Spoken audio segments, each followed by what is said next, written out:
tā kā ļoti īsā posmā nodot ļoti dziļu ideju.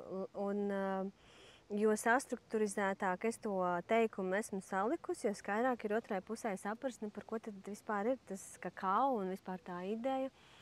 Un es arī saprotu, ka tas ir vajadzīgs, kad no vienas puses labāk, ka cilvēks dalās ar jebkādu informāciju, ko viņš ir sapratis uz dzīves laikā, salicis saviem plauktiņiem, nekā to visu tur sev. Ja? Jo beigās jau tāpat tur kaut kāds viens vidējais aritmētiskais tur izkristalizējās. Tikai kā tur tas ceļš ir bijis, kā kurš līdz tam ir nonācis, tas atšķirās.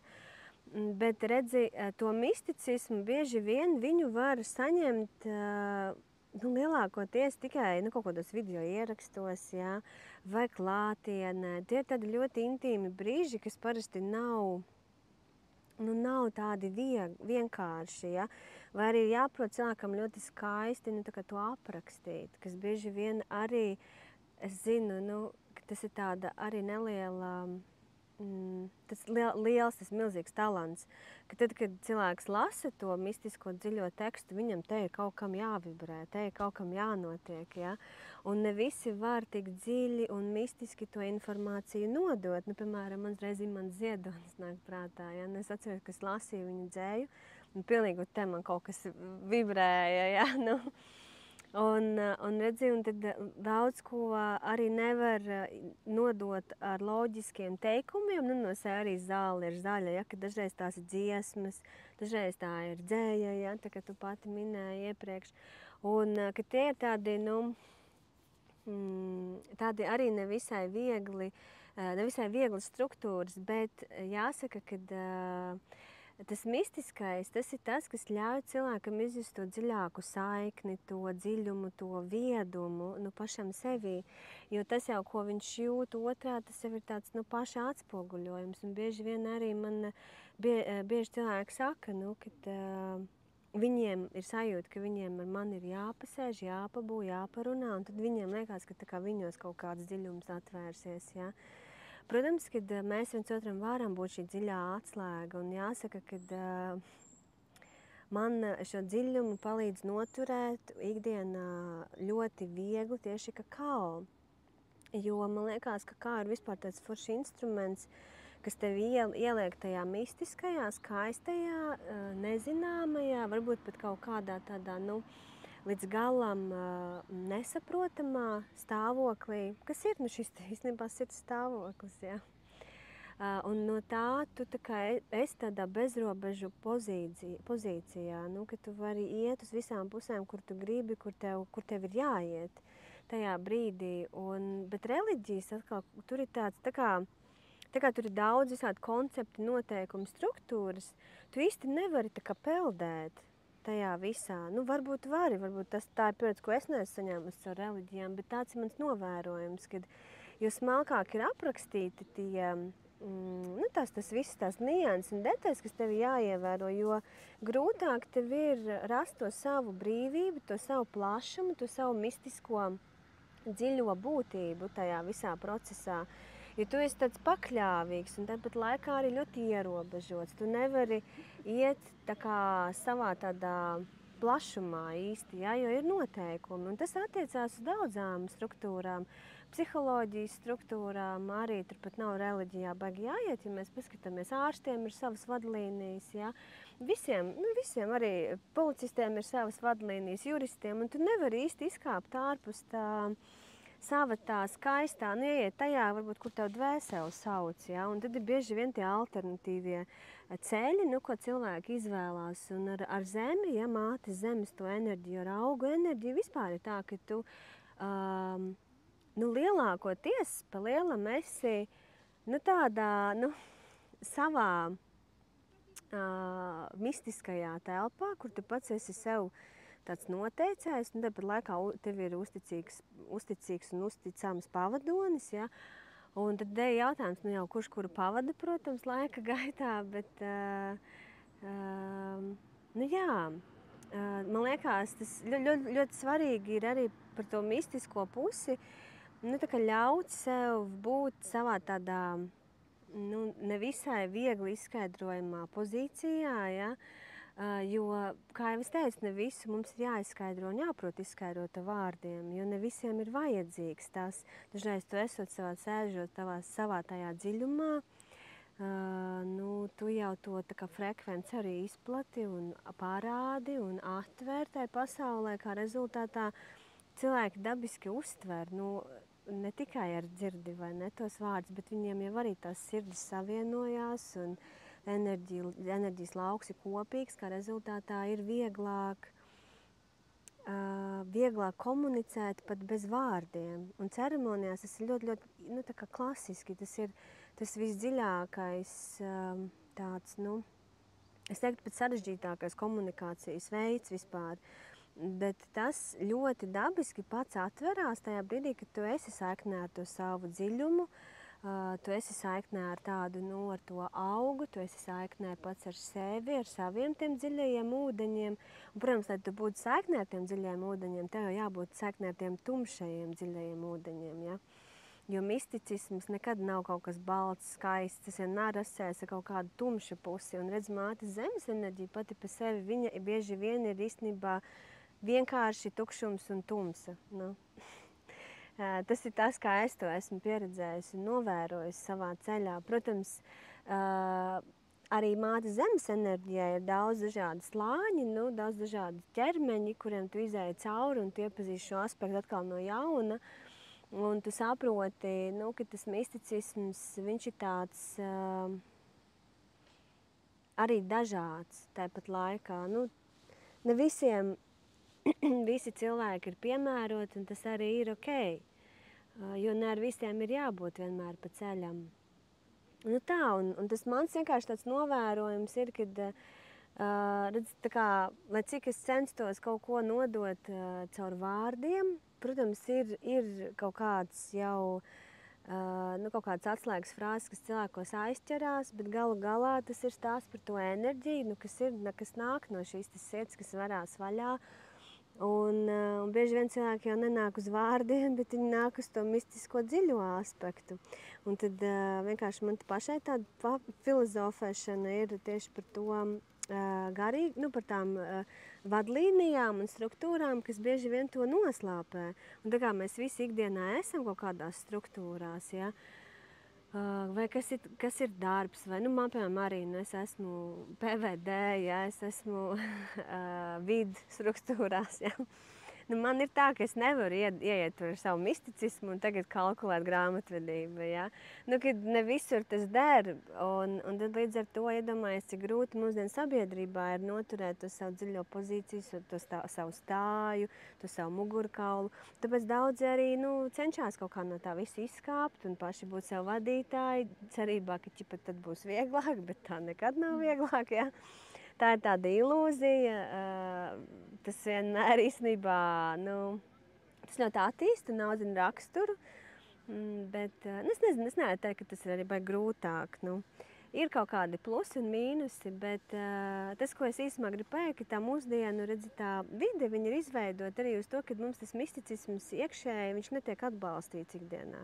Visu laiku viņš tiek tā kā paņemts nost, un tev jābūt savā prātā, jādās pēc tām vadlīnijām un struktūrām, kas īsti nav slikti. Ja mēs aizējam mājās, mums ir tas reliģiskais vai iekšēji tas garīgais, mistiskais kaut kāds balanss, bet problēmas jau sākās tad, kad mēs to balansu nevaram noturēt un ejam vienā galējībā vai otrā galējībā, jo no tā mistiskā arī nevienmēr var paēst, ja. Ka tev vajag tomēr tos ienākums un nodokļi un rēķini jāmaksā un ēst jāpērk, Un tas ir arī tāds, tas mans tās dzīves, tāds lielais uzdevums, redzi, kā noturēt to savu dziļo mistisko pusi, neļaujot tām ikdienas pienākumiem, sevi sadragāt, vai iespaidot, tā kā negatīvi, nobloķējot to savu to dziļo aspektu, kas manī ir. Un tas ir tas lielais uzdevums, priekš manis, ja. Un es zinu, ka ļoti daudziem ar to ir, jo sevišķi tagad, kad attīstās tieši šis vispār garīgais aspekts ļoti, kad ļoti daudzi garīgi uzņēmēji un cilvēki, kas pelna tieši caur transformācijām, tur terapeiti un meisteri. Un viņiem visiem tas lielais jautājums, nu kā nepazaudēt, redzi sevi tajā struktūrā, no kuras tu esi kaut kādā ziņā atkarīgs, bet tāpat laikā tu gribi būt kopā ar kaut kādiem saviem dziļajiem ūdeņiem. Un man tas ir kaut kas, ko es mācos vēl joprojām, bet man atrisinājums atnāca tāds, ka mans darbs ir tas mans mistiskais, kaut kāds aspekts, tāpēc ar ceremonijām es varu tā kā būt savā tajā sajūtā, tad es varu tā kā caur kaut vai šodien, ja es no rīta atbraucu ārāk, es esmu kvēpēklīšus, ja, kad man ir, kad es tā kā pabaroju to savu garu, mistisko pusi tieši caur kaut kādām darbībām, kas ir īstenībā jau iekš darba nosacīti. Bet redzi, katram ir jāatrod tās savas darbības, tas nav viegli. Un viņas jau tā kā ārus ceļu nemētājas. Ka man jau tas bija, tas, ko es gribu teikt, ka man vienkārši tas bija ar tā ilgs tāds process, kura laikā es ieraudzīju, cik daudz un caur ko es varu pabarot šo savu dziļo pusi. Un ar kakao, redzi, man tas ikdienas darbs, viņš vispār ir tāds, ka tu iedzer to kakao no rīta, tu vari visu dienu būt tajā foršajā, mistiskajā sajūtā. Mums īstenībā bija kolēģi nesen, kas arī atnāca. Viņi saka, kā tu iedzer kakao no rīta, ja? Tā kā viņi atnāk pie mums, paņem kakao, aiziet uz savu darba vidi. Viņi saka, tā vienkārši sāk nākt cilvēki, un dienā ir labāka kase un labāks garastāvoklis, ja? Un tas ir tas, laikam, ka tu tā prasme, redzi, attiet no tā cietē kaut kādas pozīcijas, kad ir tās struktūras. Un varbūt iekāpt kaut kādā vēl nākamā, tālākā savā pozīcijā, kas ir vienkārši prasme priecāties par to, kas ir, un pieņemt, ka tās struktūras viņas arī ir vajadzīgas. Jo, iedomājieties, kāda mums būtu ceļi, ja mums nebūtu, piemēram, ceļu zīmes, un tā tālāk, ka tie noteikumi, viņi nav vienmēr tikai slikti, ka tur ir tomēr kaut kāda kārtība, kas tomēr arī kalpo mums, protams, ne visi noteikumi vienmēr liekas taisnīgi un tā tālāk, bet tomēr ir kaut kādi savi plusi tajā visā, ja mēs, protams, ar šo sistēmu, ar šiem noteikumiem sadarboties un ikdienā iegriezt to sev draudzīgākā šķautnē. Un bieži vien tā problēma ir tāda, ka mēs uztveram sevi kā upuri sistēmas, ja? Nevis kā sistēmas, piemēram, to tādu turētāju. Ja? Jo tagad, kad tu esi iekāpis savā tajā, kad tu esi tāds zinošs, ja, turēt, tad tas lauka savs turētājs, ja, ka vispirms esi tu un tad ir sistēma, tad tu īstenībā atver pilnīgi jaunu konceptu, kā ar to strādāt. Tāpēc, ka tevi vairs neved pa ceļiem, kur sistēma tev darīs pāri, bet tevi sāk vest pa ceļiem, kur sistēma tev ver iespējas. Un es to nesaku tāpat vien. Tas ir mana pieredze. Jo mana pieredze rāda to, ka tajā brīdī, ka es zinu un es orientējos tajā, ko es daru, un es saprotu, ka es vispirms esmu es un tikai tad vispārējais, ja? Tad īstenībā tev rāda, kā tu vari to savu sirdsceļu, to savu mistisko ceļu atkal un atkal vērt no jauna vaļā ar sistēmas palīdzību. Manā gadījumā te ir tiešām projekti, kas vienkārši uzrādās no zila gaisa. Tas ir atbalsti, finansējumi, ja? Kas vienkārši paši ienāk pa manām durvīm, ka man nav jāsēž un, jārauda pie grāmatvedību, tā taisot grāmatvedību, bet es tieši lietas, ko es negribu, es tās uzticu citiem darīt, bet kaut kādi redz tie, un tagad es tajā foršajā savā, mundrumā un patīkamajā enerģijā, tad tev arī atnāk tās opcijas, un tie ceļi tiešām atveda, uz tādu skaistāku savu dzīves realizēšanu. Un jā, kad nav nekas tikai labs vai slikts, tas ir tikai jautājums par to, kā mēs to visu izmantojam, no kuras pozīcijas mēs tajā ejam, cik daudz mēs kam iedodam spēku un cik daudz mēs paši varbūt ļaujam ļaut sev izmantot iespējas. Ja? Jo es redzu, ka daudzi nemaz negrib izmantot šīs lielās iespējas, jo viņi baidās, vai sev netic, vai domā, ka tas būs pārāk sarežģīti vai neiespējami. Ja? Bet reāli tas viss ir tā kā no paša atkarīgs pa lielam. Tā kā tā, un redzi, un tad, kad mēs varbūt nomaldamies arī tikai tajā misticismā, ja, tad arī ir savas tās pašas problēmas. Īstenībā problēmas diezgan līdzīgas, tad, kad tu nomaldies tikai tajā struktūrā. Ja? Jo tas jebkurā gadījumā ir disbalans, un mēs esam atnākuši uz zemes šajā brīdī, ka mums tā struktūra ir, mums ar viņu ir jāmiedarbojas, mums tie rēķini ir jāmaksā, elektrību mums mājās vajag, ūdeni mums vajag, tu nevari vienkārši tagad, ok, es esmu ārpus sistēmas, ja. Ne, ir jau cilvēki, kas varbūt to var izdarīt un visu cieņu, bet mans skatījums vienkārši ir par to, ka daudz vieglāk un labāk dzīvot ir tad, kad mēs ieraugam līdzsvaru un protam izveidot līdzsvaru savā ikdienā starp to dziļumu un starp to struktūru.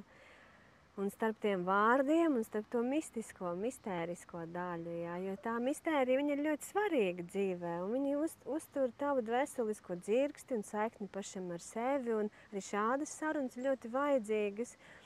Un redzi, protams, tas, kas ir nākamais, ko man reāli iemācīja tiešām, ka kakao ir disciplīna.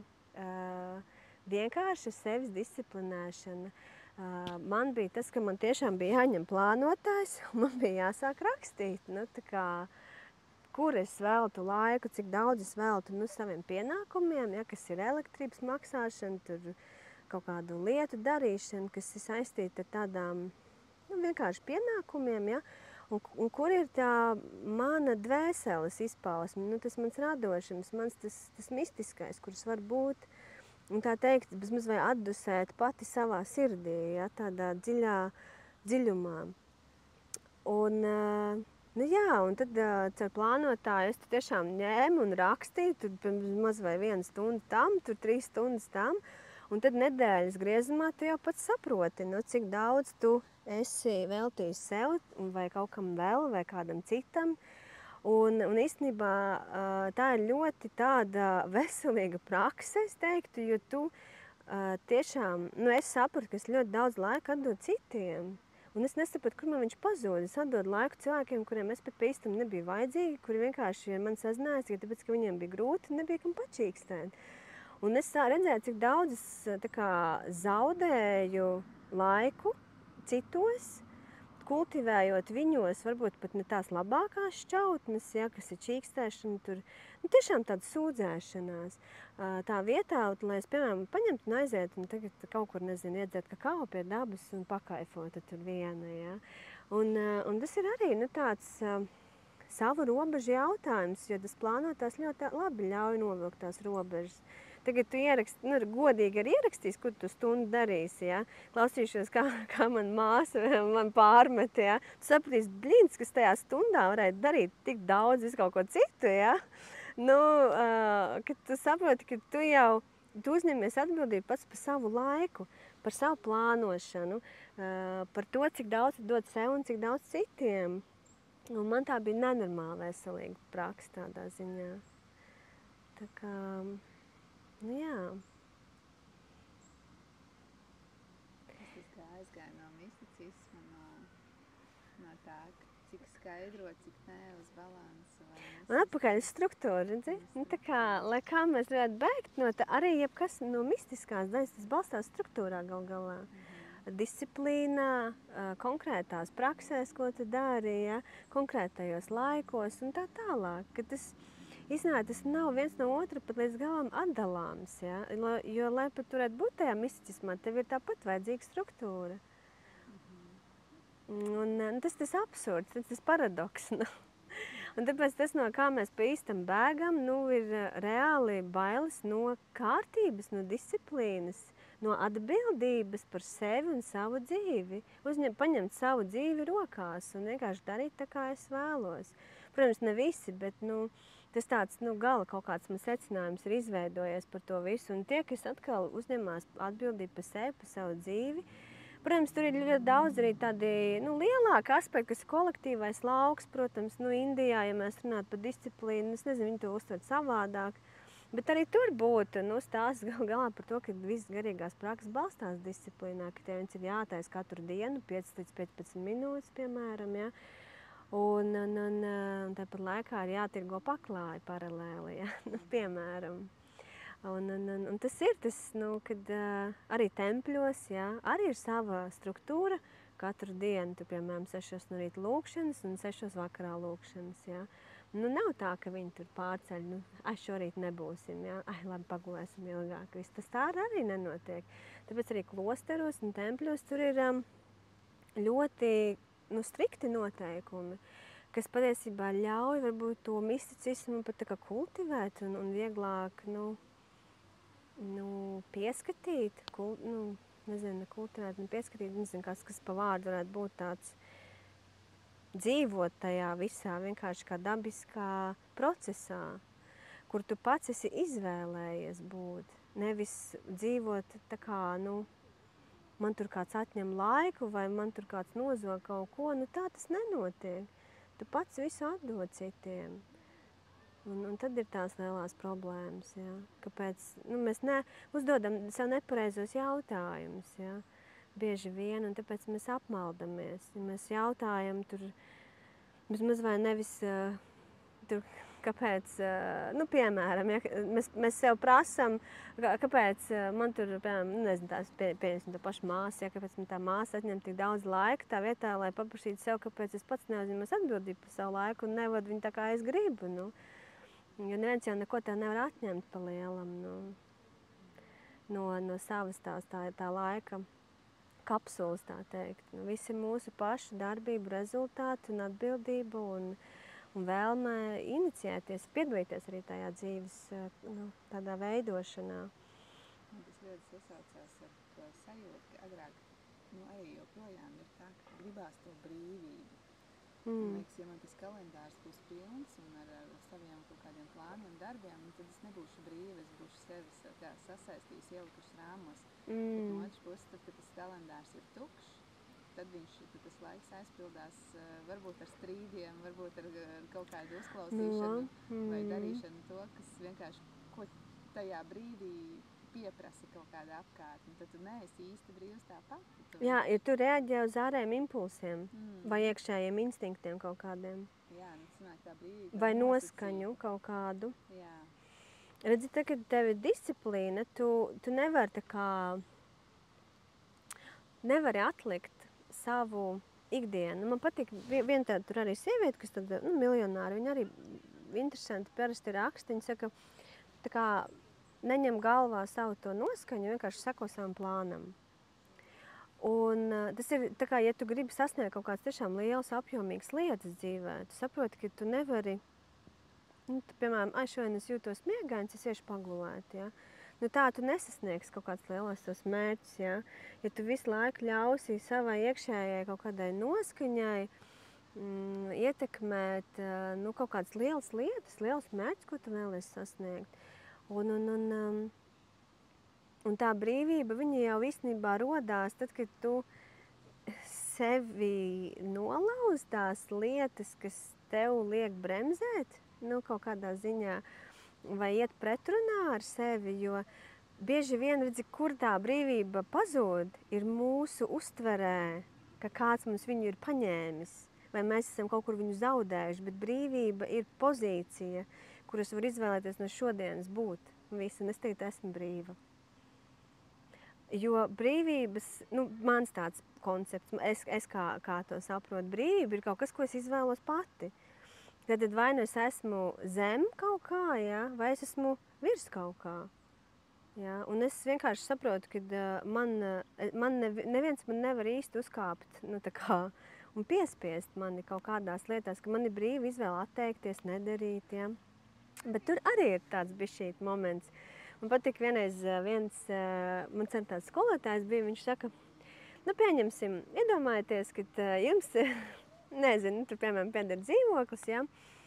Un jūs tagad vienkārši izvēlējāties būt pasīvs plūst pa straumi un nemaksāt nodokļus. Vienkārši nemaksāt rēķinus, neko nedarīt. Tā kā atkāpties, ja? Un paiet gads un atnāk tev uz šo dzīvokli pavēsti, ka tev jābūt tiesā, jo tu neesi maksājis neviens no šiem nodokļiem un rēķiniem. Un tu sēdi tiesā, un tiesnesis prasa, lūdzu, tagad paskaidrojiet. Viņš saka, bet kā, es taču neko neizdarīju. Es taču biju vienkārši savā tajā plosmā. Bet tu saproti, ka arī izvēle neko nedarīt, tā ir tava izvēle, tas ir tavs lēmums, par ko tev ir jānes tā atbildība. Līdz ar to tu esi sasaistīts. Jebkas, ko tu darīsi, gala rezultātā būs tavu rīcības sekas, par ko tev būs jāuzņemas atbildība. Tāpēc galvenais ir saprast, vai tas, ko es daru, vai tas ir kaut kādā saiknē ar mani pašu, ar manu misiju, manu iekšējo sajūtu, ja? Vai es esmu ar sevi tajā brīdī, kad es pieņemu šos lēmumus, vai arī man tur ir mammas balss, tēta balss, ja? Māsas balss, brāļa, ja? Vienalga. Un tajā brīdī, kad tur ir jebkāda cita balss, tā vairs nav brīvība. Tāpēc, ka tevi ir iežogojuši citu cilvēku koncepti, idejas, spriedumi kaut kādi, ja? Un tu zaudē savu, un tad liekas, es gribu izlausties. Man liekas, ka es esmu kaut kādās būrītī, zelta. Tik bieži es dzirdēju šito, es pat izgāju tam cauri. Sievietē, kurai viss ir, bet viņai nejūtās brīva. Ja? Un kāpēc tā ir? Tas tāpēc, ka tu jau to brīvību sajūti tagad nedabūsi staigājot apkārt, ja? Esot ārpus mājas, ja? Lai gan liekas, ka tu tā kā esi brīvāka, bet atnāc mājā un atkal tev tur viss tā kā, visi tā kā kāds būtu saspiedz atkal, ja? Bet tas tie jau ir tie vecie koncepti, vecās idejas, kas vēl tevī dzīvo un neļauj būt brīvai pēc tādas idejas, kāda tev ir šodienā, kas nozīmē, ka tev kaut kāda jaunā daļa ir atplaukusi, vai kaut kāda dziļāka tava daļa, ja, kas saka, jā, reku šitā es vēlētos, bet vecā viņa vēl tur perās ko mamma teiks, māsa teiks, kā es tagad vīru šito sarunāšu, ja? Un tev tad sanāk, ka tu pati tā kā esi savā cietumā, kur tu pati atņem sev to brīvas pozīciju. Un tas ir tas, kā es to redzu, ja tad, kad ienāk disciplīna, un, protams, tu esi izgājis cauri visiem tiem saviem tādiem gļukiem, ja, teiksim tā, tu saproti, ka tā brīvība, viņa jau būs jebkamā, ko tu dari, Ja tu pats jūties šajā momentā brīvs ar sevi, ja tev ir visi tās savas vecie skafandri nomesti, kas tevi aprobežojuši enerģētiski ir, ja? Tu taču uzreiz visu pasauli redzi kā savas mājas, tu jūti, ka visi meži ir tavi, visas upes ir tavas, tu esi tikpat atbildīgs par šo zāles stiepiņu, tāpat tā kā par to, kas aug tavā pagalmā, ja? Un tev ir pilnīgi cita uztvere, tu saproti, ka tu esi radītājs, tu esi tas, kurš rūpējās, kurš mīl, kurš ir, tikpat mīloši pret sevi, kā pret tik vienu, kā pret savu misiju. Un saprot arī tas, kas tev tie mērķi, kurus tu vēlēsi sasniegt, balstoties disciplīnā, ja, viņi arī ir tava mīlestība pret sevi, jo tu jau realizē dvēsās kaut kādas alkas dziļās, Man jau arī, piemēram, lai uztaisītu kalnīcu, lai attīstītu šo konceptu, man bija vienkārši jāseko plānam, ja? Un man bija jāseko savam impulsam, ko es paspēju pierakstīt, pulkstens tikos, un tad man viņš bija jārealizē tikos, ja? Jo tev jau arī tajā brīdī, kad atnāk impulsi, tas nenozīmē, ka es plūstu pa straumi. Vispār nē. Daudzi impulsi, viņi balstās vispār tādās idejās, ko tu vari realizēt tikai smagi, ievērojot savu režīmu. Arī man bija, piemēram, tas Eiropas finansējums, ko mēs attīstījām. Man jau bija impulss, man jāiet tajā projektā, viņš jāattīsta. Bet mans impulss, viņš taču viņš taču to nedarīja tālāk, ja? Mans impulss vienkārši atnāca un te es esmu, bet es jau tālāk to caur savām darbībām realizēju. Līdz ar to tur ir arī tas impulss balstās tajā mistiskajā, ja, tā kā no kurienes viņš te uzradās pēkšņi tagad manī, ja, bet tā struktūra, kas ir tavs ķermenis, ja, jo mūsu ķermenis taču arī balstās gremošanas sistēma, ja, reproduktīvā sistēma, ja, tās taču visas sistēmas. Un tavs ķermenis, viņš ir dabiski, tā kā arī grib sistemātiski šo arī darīt un realizēt.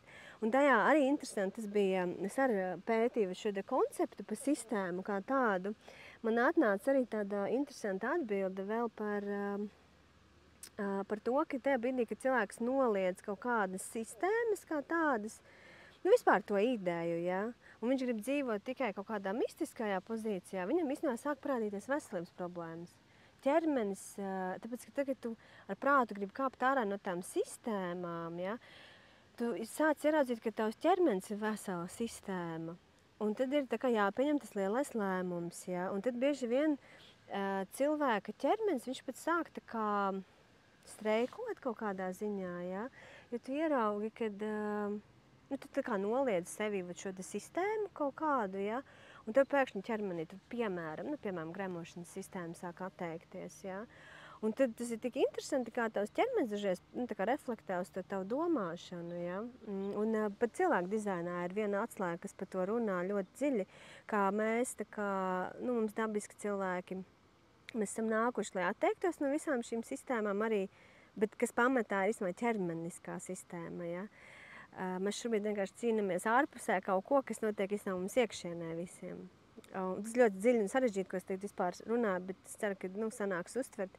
Bet, kas ir interesanti, mēs jau visi nonākam pie tās merkabas, galu galā, pie kaut kāda ēteriska koncepta, kurā mēs visi būsim beigās, kas ir šī gāzveida kaut kāda planēta, ja, jo mēs jau metīsim nost tās sistēmas visas, un mēs redzēsim māti Zemi pilnīgi citā, tādā idejā beigās un sajūtā, jo mums jau atkrīt visas tās prāta sistēmas, visas tās vecās sistēmas. Protams, nāk jaunas vietā, bet tās jaunās, viņas jau mums stimulēs. Es runāju par ļoti tālu nākotni, ja, gadu tūkstošus, ja, kā rezultātā viņas mūs stimulēs tā kā lēnām kļūt tā kā gāzveidīgākiem, ēteriskākiem, ieiet tieši tajā savā ēterī un savienoties ar māti Zemi, kas arī būs ēteriska. Ja. Un tad ir šīs arī lielās pārējas. Daudz runā, ka tas jau tagad notiek smalkajos plānos, ja. Es runāju gan par tiešām tādu momentu, kur tiešām šī Zeme vairs nav kā matērija, ja, bet viņa tiešām kļūst kā gāzveida. Protams, tas nebūs rītdiena, tas kaut kāda nākotnes vispār ideja, bet arī tā runā par to, ka mums dzīves laikā no tām sistēmām nāksies gribot vai negribot atteikties, jo mēs sādāk nevarēsim evolucionēt uz to, kur mums ir paredzēts būt šajā ēteriskajā konceptā un idejā. Tā, es nezinu, baigi tā aizpildēt uz visām pusēm beigās tur kaut kur. Sajūta par to, kur pasauli iet, uz to gāzveidu, uz to teleportēšanos, uz to ēteriskumu, kad mums arvien mazāk būs nepieciešamība pēc tās matērijas.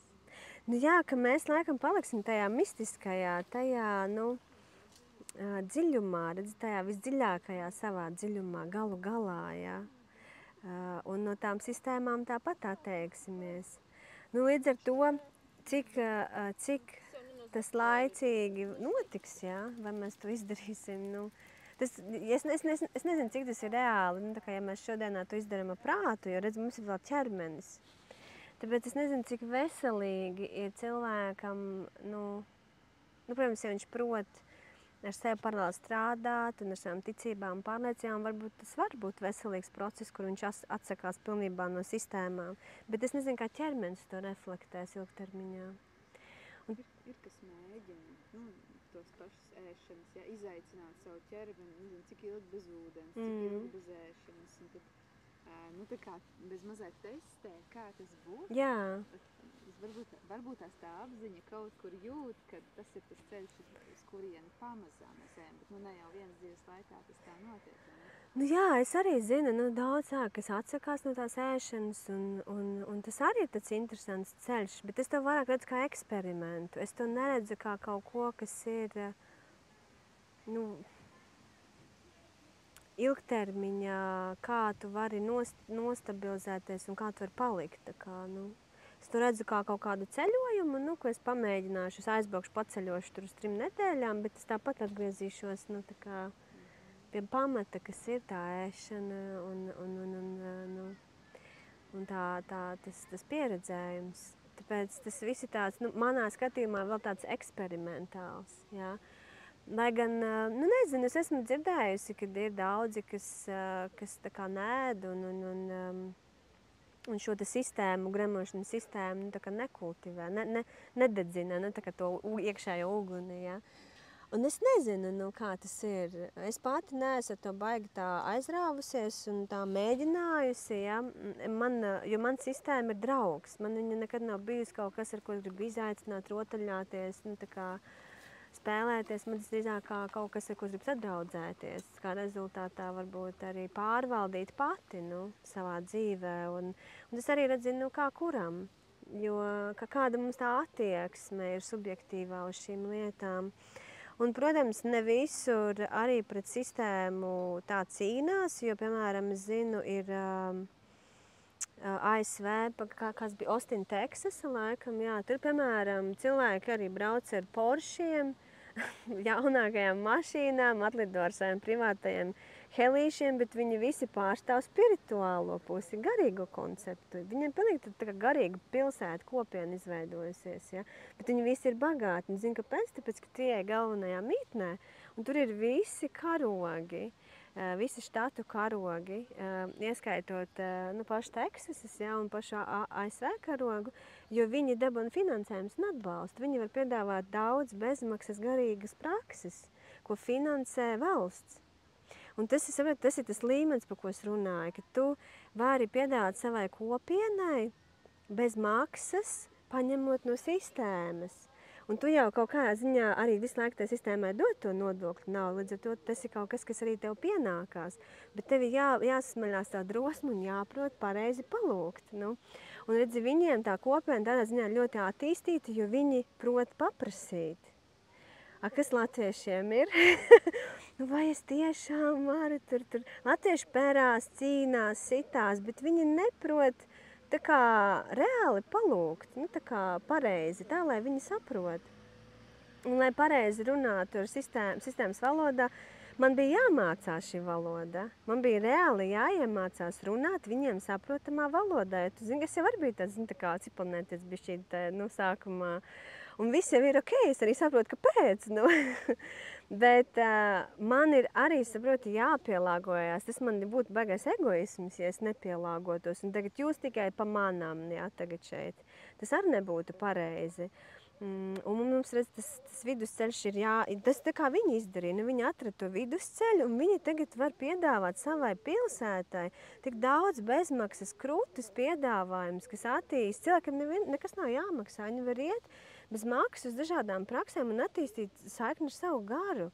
Bet tas nav reāli fantastiski. Iedomājieties, ja mums būtu Latvijā tā, nu, come on, un tas ir tas, ko es piedāvāju arī, nu, piemēram, tagad mums būs kakao festivāls, ja. Paldies Dievam, man ir sadarbība ar Siguldas pašvaldību. Viņi man ļauj veidot šīs prakses par vienreizēju ziedojumu, ja. Paldies Dievam, mums ir tik krūti cilvēki, kas nāk un dod tos, pieliek to savu ārtavu, bet es justos vēl foršāk, ja tiem cilvēkiem varētu samaksāt par viņu investēto laiku, enerģiju, darbu, ja. Ar šobrīd tas viss ir tā, ka tas ir tikai attīstības procesā, kā rezultātā nu, viņi atnāk, viņi tik, cik vēlās, viņi ieliek, ja, bet es viņiem nevaru, nu, tas nav peļņas projekts, ja. Es no pašvaldības tur dabūtu tur telpas, tur kaut kādu atbalstu, nu, tā kā, pat ne finansiāli, bet tieši, nu, tā kā mantās, ja, kaut kādos tur pufos un tā. Bet, nu jā, saproti, un būtu tik forši, ja es prastu sevi atrast to komunikāciju, ka tā pašvaldība viņu uztver kā vērtību un vajadzību šo te garīgo attīstību. Un ja es nebūtu viena tāda, bet būtu vēl, nu, mēs tad tāds bariņš, ja, tad būtu vēl vieglāk tas. Un protams, un Siguldā bija šitāds, bija labsajūtas mēnesis, un mēs es biju uzaicināta arī taisīt kakao ceremoniju. Pieteicās ļoti daudz cilvēki toreiz. tepatās arī vestibilā, un toreiz Siguldas pašvaldība atmaksāja kakao izdevumus. Bet, nu, redz, par darbu nē, bet, nu, labi, vismaz kakao izdevumus, ja. Un tad ir tā, ka, nu, tu vari tā kā ļaut, nu, tā kā tādi mazi solīši, ja, sākumā. Viņi varbūt tā kā, nu, tas kaut vai mazākais atbalsts ir atbalsts, bet es jau vēju uz to, ka, nu, domājieties, cik krūti būtu, ja mums pašvaldība finansētu, nu, tā kā nevis labsajūtas mēnesis, bet varbūt labsajūtas gadus, ja, kur mēs varam ļauties šīm pieredzēm ik mēnesi vai ik nedēļu, nu, un ļaut savam tam garam attīstīties un sadraudzēties, redz, ar to pašvaldību un ar to struktūru. Protams, es zinu, ka katra pašvaldība ļoti unikāla, nu, un tur arī tie savi ceļi jāatrod, bet es nezinu, man liekas, tas Austin, Texas variants, man liekas, tas tik perfekts un tāds atspoguļojums, kā mēs varētu sabiedrība vispār iet, nu, ka mēs esam paši turīgi, jā, bet mēs, nu, tā kā, ja man būtu tur, nezinu, mans helikopters, tev būtu tavs Bentley's, vienmēram, ja, un mēs satiekamies visi meditēt šodien. Nu, vai tas nav reāli krūti, ka tu esi bagāts dvēselē un bagāts arī tajā materiālajā, nu. Un tas ir tas absolūtais balans, nu, uz kuru es, piemēram, eju, ja, kad tas ir skaisti, ka tu vari nodrošināt visas savas vēlmes un vajadzības, ne tikai šeit, bet arī, nu, te, ārpusē. Un tu par to nekaunies, un tu par to nejūties slikti, jo tas, kā tu gribi būt, dzīvot, eksistēt, miedarboties, un tas ir okei. Bet, redzi, Latvijai grūti, nu, tā kā, ja tev ir Bentley's, to visu pilsētu zina, nu, tā kā, jā, bet citās valstīs tas nav tā, un man liekas, redzi, latviešiem vispār tā ziņā diezgan sarežģīti, jo mums ir maz, nu, tagad, protams, parādās jau vairāk tā pieredze ar ārzemēm, ja, daudzi pat saka, nu, labāk nebrauc uz ārzemēm, negribēs braukt atpakaļ, ja. Bet es braucu uz ārzemēm smelties, nu, tā kā sociuma tos priekšstats jaunos, kā vēl var dzīvot, kā vēl var būt, kā vēl var miedarboties. Un nevis braukt tur, nu, tā kā nabaga pamestais latvietis, kuram Latvijā bija baigi slikti, ja? Bet es braucu tur kā reāli, davai, nu, ko man dzīve var piedāvāt, kā viņi te dzīvo, ja? Un ko es varu atvest atpakaļ, ko es varu piedāvāt Latvijai, pēc tam balstoties saviem secinājumiem un pieredzēm. Un tas tāds cilvēks, kurš tā kā vāc secinājumus, balstoties uz to, kā citi vēl dzīvo. Un tos secinājumus pielieto pēc tam praksē. Un, protams, nu, vai man bija viegli iet un pašvaldībai tur prasīt atbalstu? Nu, nē, reāli man bija bail sākumā, ja? Bet tagad, nu, tu kaut kā katru reizi atspēries, aizvien spēcīgāks, stabilāks. Tu tā kā tavi tie, nu, man jau tas bija sirds impulss, tā kā iet tur prasīt, un tā balsts trīcēja, bet vajadzēja. Nu, to sirds teica, ka tā jādara, nu, un viss. Un es saku, tā ziņā es nekad, nu, tā kā nerunāju tur nevienam pretī, ja? Un es pārvaru to iekšējo, un es vienkārši sēžu, kāda es esmu, un es prasu to, kas man ir jājūt, un ko es jūtu, kas man jāprasa. Un, protams, ka tas nav viegli. Tam nekad arī neviens nav teicis, ka jābūt ir viegli, ja? Jo es jau sevi iekšējo to cīņu izcīnu tajā brīdī, kad es tur nostājos un kaut ko lūdzu, ja? Ārpusē viņiem jau tas ir klasiski, atnāk kāds kaut ko grib realizēt, paklausamies, ja? Tas jau, redzi, kurā pusē tu esi, ja? Un tas tāds, mans, redz, tāds lielais sapnis, un tāpēc arī man patīk, ka mums tā kā Kaunīca tādā foršā vietā, kur ir, saku, mums lielākoties vispār ir tikai turisti, kur es varu smelties šo tādu, lielāku, kaut kādu plašāku enerģiju es tā kā liekas, esmu lielākā saiknē ar visu, kas ir māte zeme, un es neaprobežojos tikai Latvijā. Es tā kā ceļoju katru dienu, tā kā kaut kur, ja, ar tiem cilvēkiem, un arī cilvēki, kas atnāk, turisti vienmēr ir tā kā priecīgāki. Viņi ir atbraukuši pieredzēt jaunas pieredzes, viņi ir atvērtāki, ja. Viņi ir vairāk tādi cilvēki, no kuriem tu pat pats uzlādējies, ja, ja viņi atved to turista, to interesi un to prieku par vidi, kuras esmu atbraucis, ja. Līdz ar to tu tā kā pats smēlies, nu, to viņu skatījumu, un bieži vien viņi grib pārunāties un ieiet kaut kādā dziļākā sarunā, kas ir riktīgi skaisti, un bieži vien viņiem ir savas pieredzes, un es caur saviem klientiem nenormāli daudz esmu iemācījusies. Un bija viena riktīgi forša pieredze, kur mēs taisījām meistarklasi bērniem, un iedomājies, mums ienāk iekšā kakaunīcā sieviete. Es tieši tajā laikā ar Molinillo taisīju kakao. Ienāk iekšā sieviete, un viņa vienkārši sāk fočēt, viņai asars acīs, tad gados, nu kaut kāds 65 bija, nosauļojusies tādiem īsiem skruļainiem matiem, nu toši nebija latviete. Un es Andriem saku, klausies, tad, nu, jāaiziet pie tās sievietes, skaidrs, ka viņa tad ļoti emocionāli palikusi ir, un viņa tur fotografē, filmē visu. Un Andrijs pieiet un sāk runāt, un izrādās, viņa ir no Meksikas, no reģiona, kur tieši gatavo kakao ar Molinillo, un tas ir tā kā riktīgi tradīcija, un viņiem ir izrādās vesela dziesma, un viņa atbrauc, un viņa Andrijam visu kaut ko izstāsta, un ieraksta to dziesmu, un parāda, kur viņu atrast, un saprot, un mēs pilnīgi tā kā, wow, nu kā tas ir iespējams, nu, ka viņa bija, man liekas, ja ne pat no Ekvadoras vai no Meksikas, es neatceros, bet viņa bija arī, nu tā kā, viņai tas viss bija tik tūs. Un viņa saka, viņa pilnīgi rāda, nu tā kā maleči, jūs visu darat tik pareizi, ja? Un man tas arī ir tāds, nu, un tas ir tas novērtējums, kur es ņemu vērā, ja? Ka man atbrauc cilvēks no tās vides, un viņš tajā vidē dzīvo visu savu dzīvi, un viņš zina, kā tur ir jābūt. Un tas ir tas, nu, tā kā vērtējums, kas atkal man iedod to būstu, tā kā, ka es esmu uz pareizā ceļa, ja? Ja es tev kāds atdarās, nu, mēs mums no otras pasaules malas, un tā kā super maleči, nu, un iedod vēl zināšanas, ja? Un es neko tādu neiegūtu, ja es būtu, nezinu, piemēram, nu, nezinu, kaut kādā pilsētas epicentrā, ja? Lielpilsētas, un man nebūtu turistiem nebūtu piekļuvi pie manis, ja? Es sēdētu tajā latviešu konservatīvajā tajā, nu, konceptā, ko es pat esmu izveidojis un sekot savai kaut kādai, nu, struktūrai, ja? Es pati tā kā būtu aiztaisījusi piekļuvi lielajām, kaut kādām lielākām enerģijām, nu, pie sevis. Un tas ir arī, tas otrs, ja? Cik daudz mēs ļaujam sev ienest to inovatīvo savā dzīvē, vai mēs ļaujam jaunām struktūrām ienākt, ja? Jaunām idejām, jauniem konceptiem, jo katrai valstī jau ir savs kaut kāds egregors, kas balstās savās kaut kādās struktūrās. Nu, jautājums, kurā valstī tev ir ērtākas tās struktūras, nu, ar kurām tas lielākā saskaņā. Un arī Islandē man dzīvojot bija tas pats, kad es dzīvoju, tur man patika dažas lietas vairāk nekā Latvijā.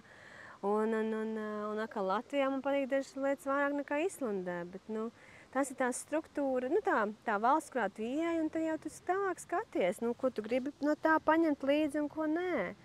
Tā kā, nu jā, tas man liekas, es baigi tagad aizpeldēju par to brīvību un par to, bet man liekas tā inovatīvā daļa un tā brīvība, redzi, es jūtos brīvas šeit, pēc ka es esmu pati, nu, izveidojusi, atnākusi vidē, kur ir piekļuva man un citiem pie manis, ne tikai Latvijas mērogā, bet pasaules mērogā. Un redzam, bieži vien tā nebrīve, viņa jau rodās tad, kad mēs paši esam savu izvēļu rezultātā sevi kaut kādā cietumā ielikuši, iesprostojuši. Un tas tā prasme ir laikam, nu, ja mēs esam to izdarījuši, tad prasme laikam atzīt, un tā kā, ok, šeit es kaut kur es pirms kaut kādiem gadiem esmu spērusi kaut kādu kļūdu, bet es varu tagad to mainīt. Nu, šajā momentā es varu iet kaut kādu citu ceļu vai savu ceļu, nu, tur, kur man ir jāiet, un tā kā man ir jāiet. Un tā.